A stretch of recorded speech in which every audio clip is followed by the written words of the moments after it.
मेरे प्यारे छात्रों, आज हम अपने शरीर के कुछ विशेष अंगों के बारे में कुछ इम्पोर्टेंट फैक्ट्स हम आपको बताने जा रहे हैं। यहाँ पर हमने 20 फैक्ट्स आपको बता रहे हैं और ये 20 फैक्ट्स जो है बहुत ही इम्पोर्टेंट है, इसको आप ज़रूर याद रखेंगे।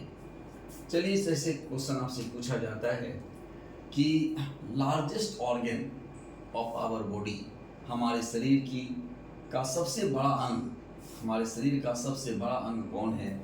तो याद रखिएगा, हमारे शरीर का सबसे बड़ा अंग, हमारे पूरे बॉडी को कवर करने वाला स्किन हमारे शरीर का सबसे बड़ा अंग है। यदि आपसे क्वेश्चन ये पूछा जाए कि हमारे शरीर का सबसे व्यस्त अंग कौन सा है भाई, तो सब कोई आप जानते हो मेरे भाई कि हार्ट जो है हमारे शरीर का सबसे व्यस्त अंग है। जब हम माँ के गर्भ में आते हैं तो सबसे पहले एक्टिव होने वाला अंग भी हमारा हार्ट है, और जब हम इस धरती को छोड़कर परलोक जाते हैं तो सबसे बाद में जय हिंद बोलने वाला भी हमारा हार्ट ही है।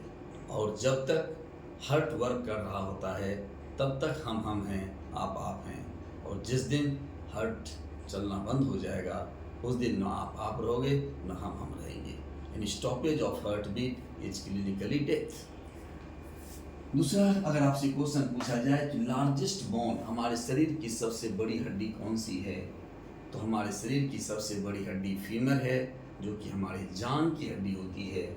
याद रखिएगा मेरे भाई कि सबसे बड़ी हड्डी हमारा क्या है? फीमर है। अगर पूछा जाए कि स्मॉलेस्ट बोन, हमारे शरीर की सबसे छोटी हड्डी कौन सी है, तो smallest bone of our body is stapes. Stapes हमारे कान में पाई जाने वाली हड्डी है। आपको मालूम है कि हमारे कान में 3 पेयर्स ईयर ऑसिकल्स पाए जाते हैं, मेलियस, इंकस एंड स्टेपिस। और ये स्टेपिस जो है सबसे छोटी हड्डी होती है जो कि हमारे कान की हड्डी होती है। अगर आपसे पूछा जाए हमारे शरीर की सबसे बड़ी ग्रंथि कौन सी होती है, तो लार्जेस्ट ग्लैंड अगर पूछा जाए तो लीवर बताएंगे।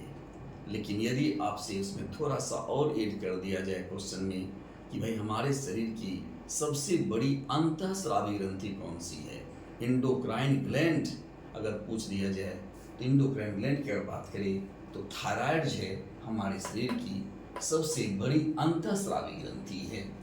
अगर पूछा जाए कि भाई हमारा जो हृदय है, वो हमारा हृदय प्रति मिनट कितनी बार धड़कता है, यानी नॉर्मल हार्ट बीट रेट जो होता है, समान हृदय की धड़कन होती है, हमारा हृदय 72 to 75 टाइम्स पर मिनट धड़कता है।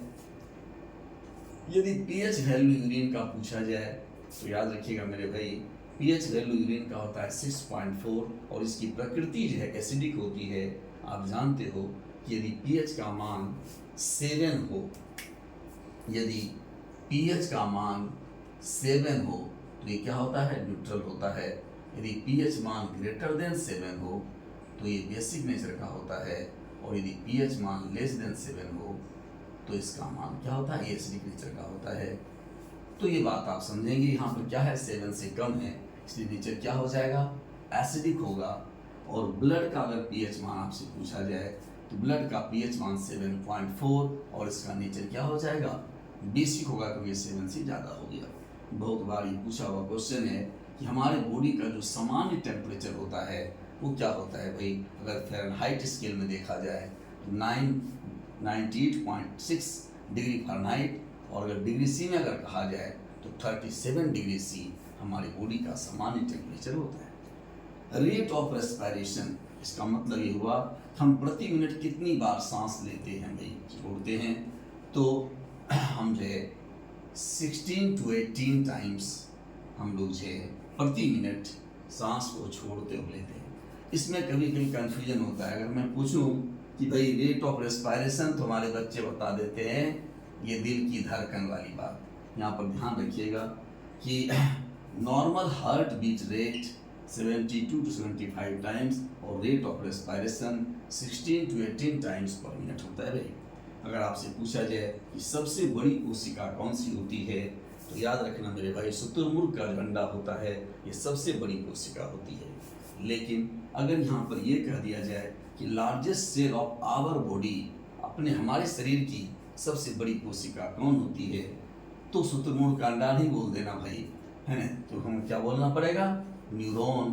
क्योंकि आपको पता है कि हमारे पूरे होल बॉडी में न्यूरॉन का जाल बिछा हुआ होता है। सिर्फ कुछ पार्टिकुलर अंगों को छोड़कर, जैसे हमारा बाल हो गया, नाखून हो गया, इसमें न्यूरॉन नहीं पाए जाते हैं, और ऐसे न्यूरॉन हमारे पूरे होल बॉडी में फैला हुआ होता है।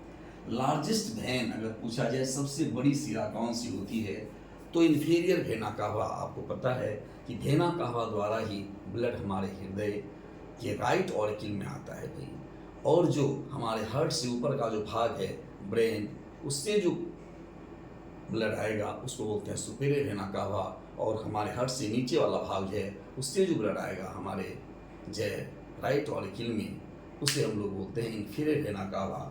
तो इन्फीरियर वेना कावा जो होता है ये सबसे बड़ा वेन होता है, इसलिए ये ध्यान रखिएगा कि लार्जेस्ट वेन जो होता है वो इन्फीरियर वेना कावा होता है। अगर आर्टरी की बात की जाए कि लार्जेस्ट आर्टरी कौन होता है, तो आर्टरी और वेन में थोड़ा सा अंतर समझ लीजिए मेरे भाई। वेन जो है हमेशा क्या करता है, इम्प्योर ब्लड को कैरी करने का काम करता है। कैसे ब्लड को कैरी करेगा, इम्प्योर ब्लड को कैरी करेगा। और आर्टरी जो धमनी है वो कैसे ब्लड को कैरी करता है भाई, प्योर ब्लड को कैरी करता है। सिर्फ एक अपवाद है पल्मोनरी वेन और पल्मोनरी आर्टरी, जो कि उल्टा काम करता है। तो लार्जेस्ट आर्टरी यानी जो शुद्ध रक्त को कैरी करने वाला जो सबसे जो लार्जेस्ट आर्टरी होता है वो हमारा होता है एब्डोमिनल ऑर्टा। एब्डोमिनल ऑर्टा जो है ये सबसे बड़ी जो है धमनी होती है। लार्जेस्ट नर्व, सबसे बड़ी तंत्रिका कौन सी होती है भाई, तो सिएटिक नर्व जो है ये सबसे बड़ी तंत्रिका होती है, याद रखिएगा। सिएटिक नर्व जो है वो सबसे बड़ी तंत्रिका होती है। लार्जेस्ट मसल्स, सबसे बड़ी मांसपेशी कौन सी होती है, तो याद रखना है ग्लूटियस मैक्सिमस, ये हमारे शरीर की सबसे बड़ी मांसपेशी होती है। स्मॉलेस्ट मसल्स, सबसे छोटी मांसपेशी जो होती है वो स्टेपेडियस होती है, याद रखेंगे। और यहाँ पर जो है मोस्ट रीजनरेटिव सेल, कहने का मतलब हुआ कि वह कौन सा हमारे बॉडी का ऑर्गन है जो कि बड़ी तेजी से रीजनरेट करता है भाई, तो याद रखना मेरे भाई, लीवर हमारे शरीर का ऐसा अंग है जिसके क्षतिग्रस्त हो जाने के बाद भी ये बड़ी तेजी से ग्रो करता है और जल्दी से हील कर जाता है। लेकिन अगर आपसे इससे उल्टा क्वेश्चन अगर पूछ दिया जाए कि लेस रीजनरेटिव सेल्स अगर पूछ दिया जाए, ये सबसे कम जो है पुनर्भवन का मतलब होता है रीजनरेट, यानी फिर से जो तैयार होने वाला, रीजनरेटिव होने वाला। तो सबसे जो लेस रीजनरेटिव सेल होता है वो हमारा ब्रेन का सेल होता है। इस प्रकार से हमने 20 इम्पोर्टेंट इन्फॉर्मेशन आपके सामने रखा है, और आशा करता हूँ कि आप सभी ये सारे इन्फॉर्मेशन याद रखेंगे, क्योंकि किसी न किसी एग्ज़ाम में बराबर ये सारे इन्फॉर्मेशंस आपसे पूछ लिए जाते हैं। और रिक्वेस्ट आपसे है कि जो ये सेशन मैंने चालू किया है इसको जो है आप भी सुने, और अपने जो दोस्तों को भी इसे सुनने के लिए कहें। सेशन को लाइक सब्सक्राइब भी करें, और चूँकि ये प्रयास आप सबों के लिए है और मैं चाहता हूँ कि अधिक से अधिक बच्चे इससे लाभान्वित हों। थैंक यू मेरे भाई, ओके बाय। स्क्रीनशॉट इसे ले लेंगे आप, ताकि फिर जो है आपको लिखने में सहूलियत हो भाई, स्क्रीनशॉट सा ले लें। Thank you.